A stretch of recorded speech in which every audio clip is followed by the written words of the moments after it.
Okay, so that introduction is way too dramatic for what's about to happen. So this is a really special video, what you're about to see. This is us as a family breaking ground for the first time. Okay, so let's jump into it.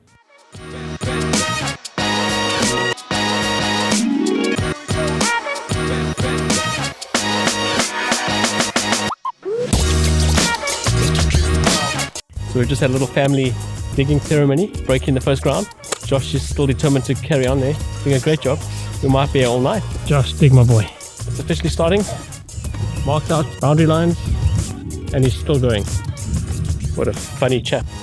Hi. Hi. It's been a long afternoon of talking to people. Talking to builders and everything else. Okay, Josh, well done. So busy driving to the stand. Let's go and see what's happening. Today's a big day. I mean, we broke ground with the kids yesterday with the spade. The poor kids sat in the car for an hour while we ended up with a builder. This is just part of the realities of building, I guess. You know, you have these dreams that everything's going to be perfect and it's going to be one of those glorious moments, you know, like your wedding day vibe. Morning. So let's go see what's happening on site. Okay, the day has come. Here we go. This is the TLB behind me. What's happening is that he's clearing the top layer, getting rid of sort of all the bushes and shrubbery, and then all the topsoil we're going to be keeping for later. We definitely want to repurpose that.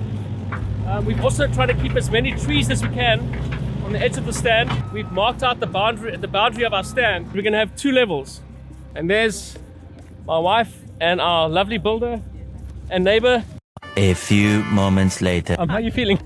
Good, I'm feeling good. It's nice to get a sense of size. So we were here earlier, as you would have seen the footage, and we've come back to see quite a lot of developments. What's happened today is we've got 2 different sections emerging, which is this top section, which is going to run right out. Long sort of open plan kitchen, living room, and right at the end we'll have like a balcony with a barbecue, for those of you not in South Africa. And then we've got a separate level happening here where the garage is going to go down. They haven't quite finished. That's going to happen tomorrow. Guys, how's our land? Can we just leave the house like this? Make a mud house. That's what. Clay house. That is cool. You know, obviously when you build, there's going to be unexpected things. The big sort of disappointment, perhaps for us and maybe the kids, is the pool. You'll see those rocks down there. There are a few tons of rock there. I mean, that's massive. What you're seeing there is just sort of the top boulder goes right underground. So those rocks is exactly where we wanted to put our pool, which means we're going to lose all that height. It's actually going to be almost impossible to put a pool there. The big sort of debate now is, do we move those rocks? Do we move the rocks and pay for them to be moved, which is going to cost quite a lot of money, and then still put a pool? So I think the decision for now is let's build around that. That's also going to save us money with material. We don't have to fill that up so much. So how do you feel about the pool? A bit disappointed. We're keen for the pool, but it is what it is. But I guess once we see it, if we do a pool at the end, then we'll have a better sense of what we can actually do once the garden's there. So yeah, that's the decision. We're going to just, initially this is all going to be like a garden with the views looking out, which is fine. We'll then work around the rocks to see, okay, is there scope for putting a pool in? Cool, we can make it happen later. So that is the plan. But yeah, so it's all exciting. Big day. Yeah, we've got all our supplies, and that's going to now fence off a whole building site. This is a part of the regulations here. So that's going up tomorrow. And yeah, there'll be more updates to come. Okay, more updates. Always going to be updates. What's happening today is we continue to push soil around. Over here behind me, we've got the municipality connecting our water. One thing we've learned is that you want to get your water connection done as soon as possible to get it in, because you know, cement, mixing cement, all these things, you absolutely need water. Otherwise you're going to have to bring in a trailer with water, and yeah, it becomes a bit complicated. I think we applied for this water connection about 3 weeks ago.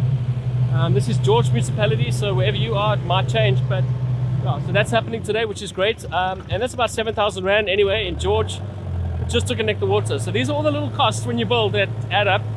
So let's just walk and see what's actually happening on site. This TLB is busy moving all the topsoil because we've actually got too much topsoil now.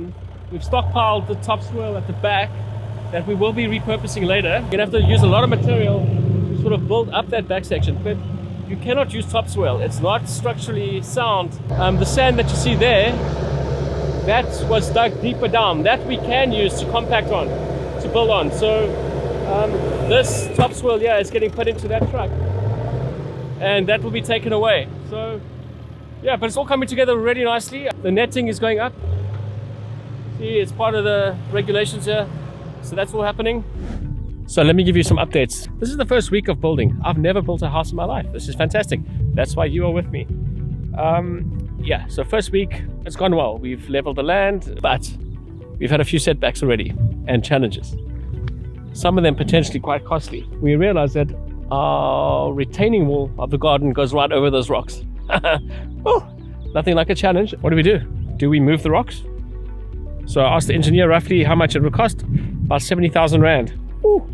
At that point I said, these are lovely rocks, beautiful, let's keep them. I had to do a bit of convincing, but the engineer agreed with me that these rocks behind me are so solid that there's no problem actually tying in our retaining wall over there, because it's just supporting the garden. And then I mentioned to him, I said, well look, the other issue is that we don't have the pool. The kids already would like the pool. The rocks are sort of so high that the pool's, you know, going to be able to sit in the rocks. We're not going to get a nice flat bottom. He said, no, it's fine. He looked at the levels and he actually said, no, there's enough scope for us to put a pool in. So from potentially delaying our build by, let's say, a week or two, moving the rocks, to getting the best resolution we could, which is just building the wall over that, I'm pretty happy. So these are the challenges that we're discovering, that we're going to be having. And I guess this is a little part of the process, something we're going to have to get used to. But yeah, first week, stress levels, I'm going to give it a 6 out of 10. Yeah, sometimes I just question why we're doing this, but I can't wait for the end result, and can't wait for you guys to come on this journey. I can't wait for you to see the end result with me. So this video is just a little taste of what's actually been going on in the build. There's so much more to show you. So if you want to know why we decided to build in the first place, watch this video.